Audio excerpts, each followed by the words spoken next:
Friends of the Program, the official podcast of Gamecock Athletics. Download each week or subscribe by going to Gamecocks Online's iTunes store.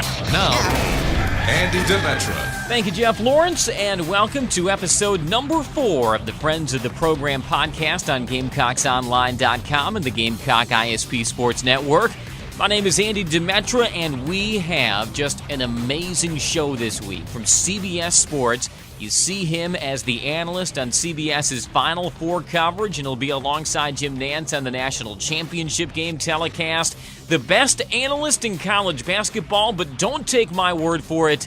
Take the President of the United States', because that's what President Barack Obama called Clark Kellogg when he dropped in on their telecast of the Duke-Georgetown game this Saturday. Clark Kellogg will go one-on-one with us, Gamecock Nation, just the same week, a week after that encounter on air with the president.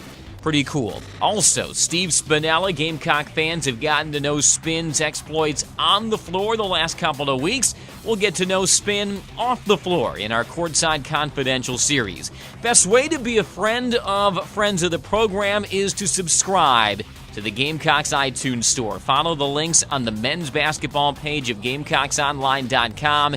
You'll have this and all the other great content from the Gamecocks iTunes store delivered straight into your iPod or media player. Without further ado, let's get started, shall we? From CBS Sports' college basketball coverage, he sat shoulder to shoulder Saturday with the most powerful man in the free world. And for once, I don't mean Vern Lundquist. He's Clark Kellogg joining us on Friends of the Program. It was either Vern Lundquist or Sean McManus. I didn't know what would draw a bigger laugh from you, Clark, but thanks for joining us. My pleasure, Andy. Good to be with you. Thank you. That must have been absolutely surreal. I mean, the president said he was gunning for your job. What was that experience like on Saturday? Well, it's really hard to articulate it. It was a wonderful moment, most memorable moment obviously for me, for Vern. And I think President Obama really enjoyed the time he had to be an analyst for a while. He obviously has great passion for the game, a real strong knowledge of the game of basketball, and he was able to share that and some of his personality with those who were watching. So it was a terrific experience. Awesome is one word I would use to describe it. Blessed would be another. It was just a real privilege and a treat. Well, when did you know that he'd be joining you? Because I understand that was only a late break in development. Yeah, we knew he was going to be at the game Friday when we were over watching Duke practice at the Verizon Center, and we actually had a short meeting with Secret Service because at that point in time there was a possibility that he might agree to join us at some point during the telecast. We found that was confirmed that he would join us during the telecast, probably about 11:30. Wow. On Saturday when some of his people started to come over to our broadcast position and ask where would President Obama sit, what's the camera shot going to look like, how long are we going to be. So at that point in time, we figured that it was a go, and obviously we were really excited. And once we got to halftime and the president was still there and we went to that first TV break, a mass of humanity started sliding towards us. We knew that President Obama was moving to the broadcast position. That's unbelievable. And he sits down beside you. Uh-huh. You've been doing this for 20 years. Yeah. You had to be nervous. You know what? To be quite honest with you, I was not. I really wasn't. I only can attribute it to my faith in God through Christ. I was just very calm. I'm really excited and privileged to be in a position to have that kind of opportunity, but the impression I've gotten from President Obama, and I know one of his really close personal friends is a guy who's from Columbus, and he's told me an awful lot about President Obama as being just a genuine, real type of guy, and knowing that he loves basketball really is how I kind of focus my attention, and I think that allowed me to just be me and not necessarily be nervous at all. Yeah, and just view him as a college basketball fan and not necessarily the commander-in-chief of the United States. Right, That's unbelievable. Well, I can't imagine many experiences would have trumped working last year for the national championship game on CBS, which is one of the the premier jobs in all of sports, let alone college basketball. But Right. let's talk about that, Clark. And last year was your first year doing that.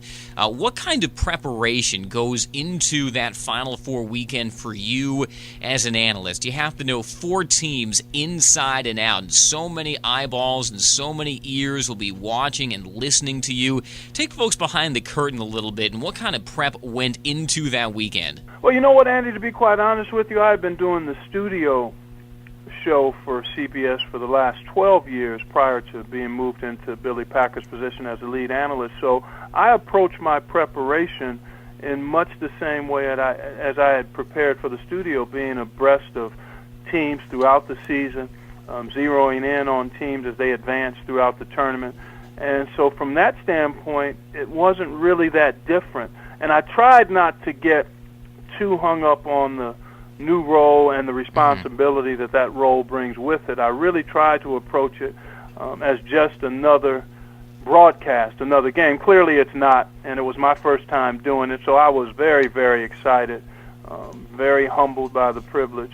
And really, thanks to the partner, Jim Nance, my partner Jim Nance, and to our production crew, Bob Deakes, Bob Fishman, Jonathan Siegel, the other people that make up our team, I thought it went really well for a first year. I had probably a few more butterflies, but in terms of preparation, not a whole lot changed. I mean, we sat down with the coaches at one point in time just to visit with them.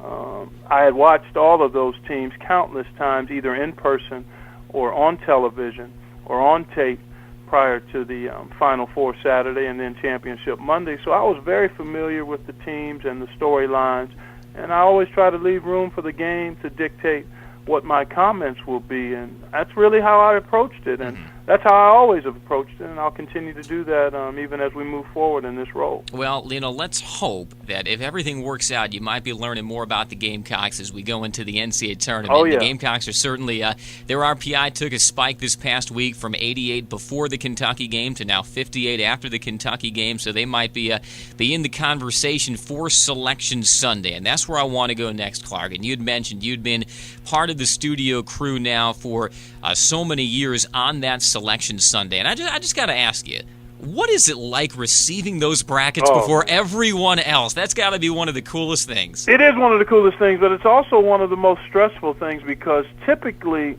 we get those brackets maybe 15 to 30 minutes before we go on air. The best that we got them, the earliest rather that we got them in my time working in the studio was maybe about 45 minutes before the airing of the selection show, which gave us some time to really kind of digest who was in, who wasn't, what the matchups were going to look like. But when you get them in that 15 to 20-minute window before the start show, and it's a mad scramble to try to get your thoughts together, to focus on matchups within a bracket or region, and it really becomes a challenge. And what you end up doing, at least what I ended up doing, Seth Davis, who joined me about 6 years ago in the studio, we basically just tried to have a nugget or two for each region and just kind of did it on the fly because you really didn't have time to digest it completely. And we had tremendous help from staff behind the scenes, our researchers and producers, Eric Mann, to kind of navigate us through that. But it's a challenge. I mean, it's exciting when you get the bracket, but then you're up against the clock trying to figure out, okay, who's in, who got left out, which of those teams that was on the student did get in or didn't make it. Oh, that's a surprise. Where are they seated? Who are the matchups? What could happen in the second round potentially? So you start rambling through all of that, and what you have to force yourself to do is lock into a couple of thoughts on each particular bracket as we unveil those to the view of the public to be able to speak hopefully coherently and quickly about them because you don't have a lot of time. Yeah, it's one of those things like it's a duck paddling and the duck looks calm on the surface, but below you see it is pad wheeling all the way. You have to form those judgments on regions, which one is the toughest, which are the snubs, and what are the potential, good matchups in the Sweet 16 and the Elite 8. You're dealing with such a compressed period of time. How do you not have that become information overload? Well, I'm pretty good at decimating the information. Over the years, I've established a pattern of realizing that there's more information available than we need or that I can use, and even more importantly, that I can articulate quickly and coherently to people that are watching. So I really home in on just a couple of thought points. And Seth and I would talk maybe during commercial break about what particular matchup or player or team that he'd like to talk about. Then I would go a different direction. So that way we were on the same page. The guy who's really a master in that situation is our producer, Eric Mann, and also Greg Gumbel, because he obviously doesn't have to deal with analyzing the brackets, but he does have to try to unveil them in the right sequence. And it really can be quite confusing, and he's unbelievable in his ability to do that competently, actually excellently, and without any indication of being under the kind of stress that he's no doubt under. It is certainly one of the must-watch events for college basketball fans. Clark Kellogg with us. And Clark, I want to get some of your thoughts about college basketball at large. I've yet to see it, and you also do analyst work for the Indiana Pacers. Mm-hmm. You have a foot both in the NBA and in college ball. I've yet to see an NBA mock draft that does not have John Wall of Kentucky, the number one pick. I assume that might be the same for you. If you're an NBA GM, though, and you're sitting at number 2, who would you take at that number 2 spot? Oh, wow, that's a terrific question, Andy. And I'm not sure if there is a clear-cut number 2 guy. John Wall is special with his ability to get up and down the floor, the way he can run a team, his athleticism, his charisma. All of that would lend itself to him being a pretty obvious number 1 pick, a guy you could build your franchise around, because it's a very important position, having somebody that can run your team effectively. So I think he would be, at least right now, today, the guy that people would pick. And then after that, I'm hard-pressed to say, simply because we don't know which guys are coming out. I'm assuming that some of the other younger guys come out. One of his teammates is a very impressive big guy, DeMarcus Cousins, from a physical standpoint, size, hands, footwork, the ability to finish and rebound, and he's putting a lot of production into limited playing time.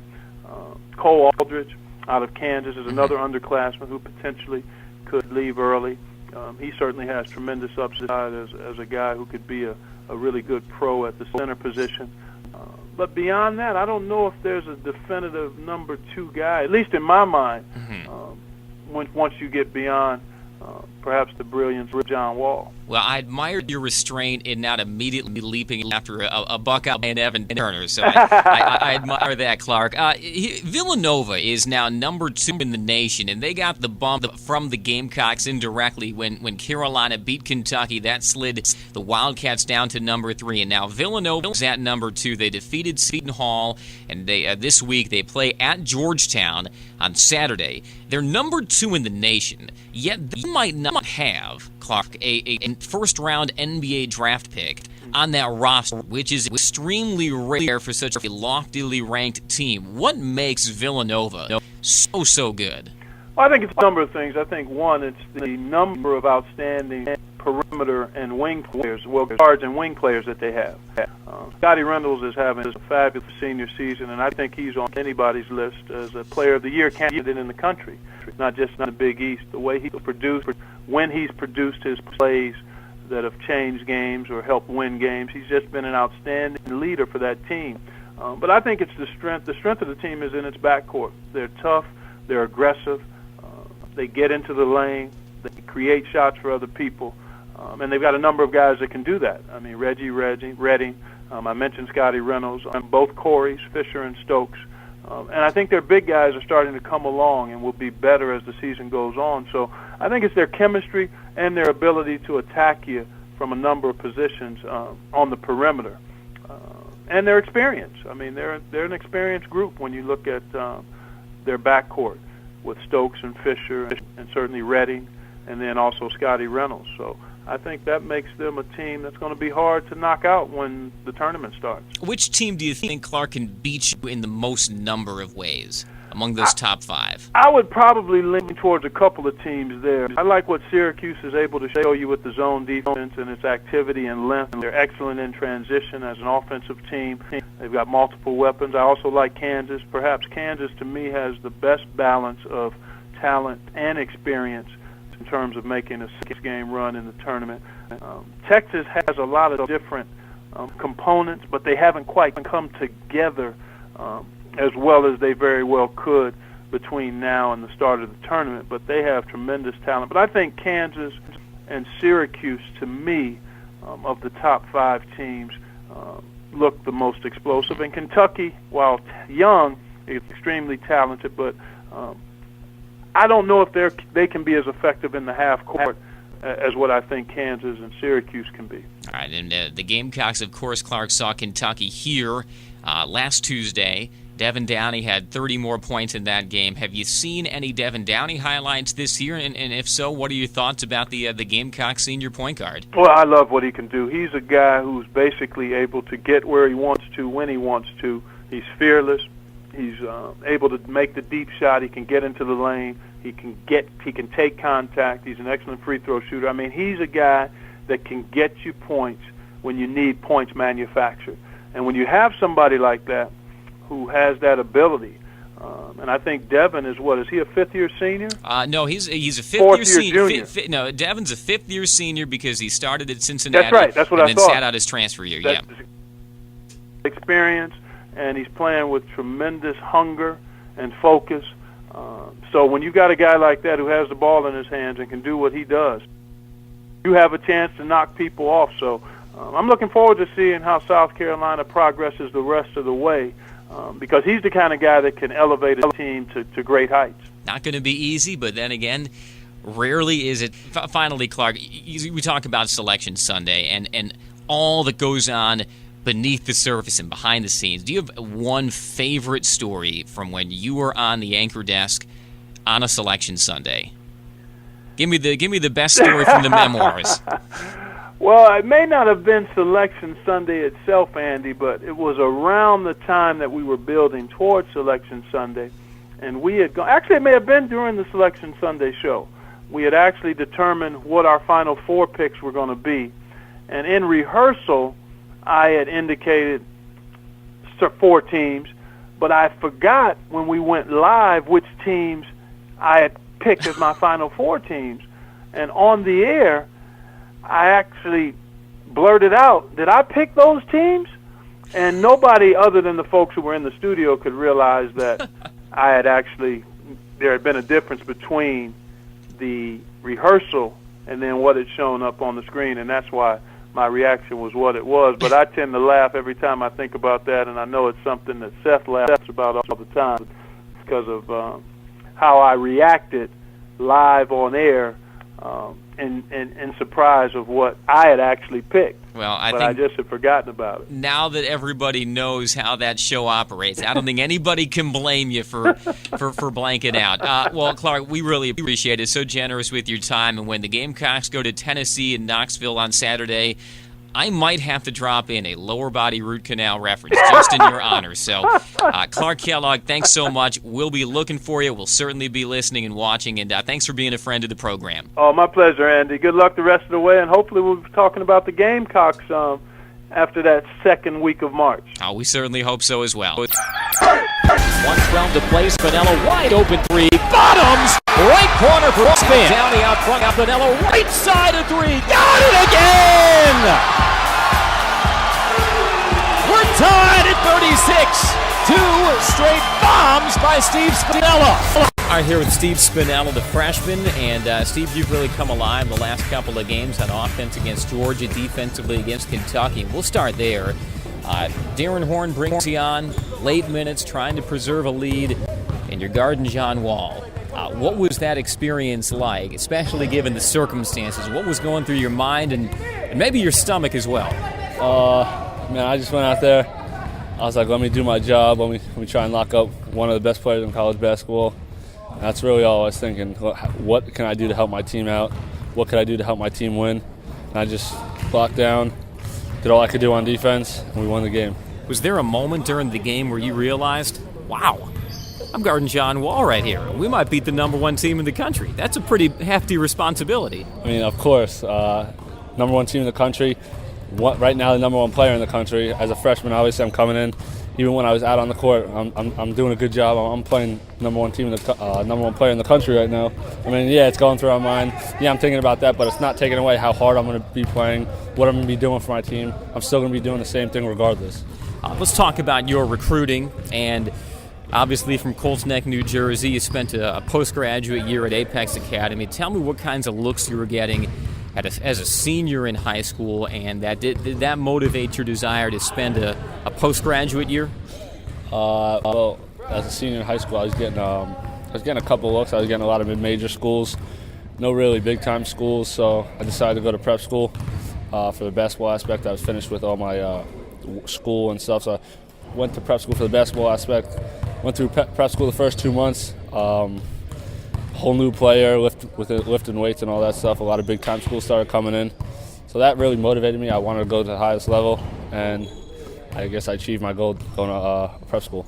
And I guess you had an interesting recruiting weekend. Tell everybody what game you saw last year that convinced you the atmosphere was right for you.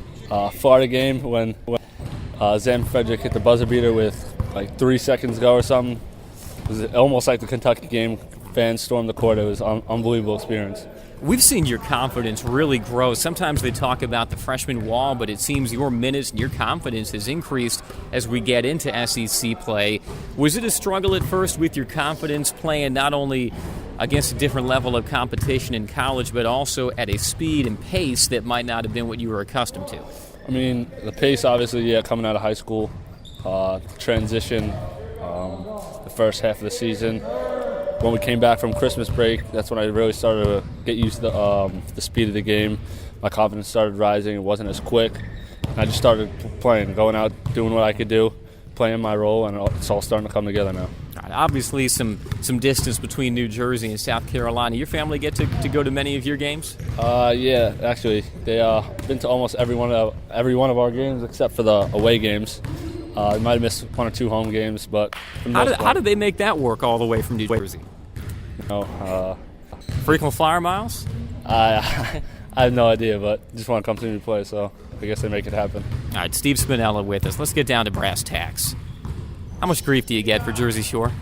I say I'm from Jersey, and people look at me like I have 8 heads. And then the next thing I hear is, do you know anyone that's on Jersey Shore?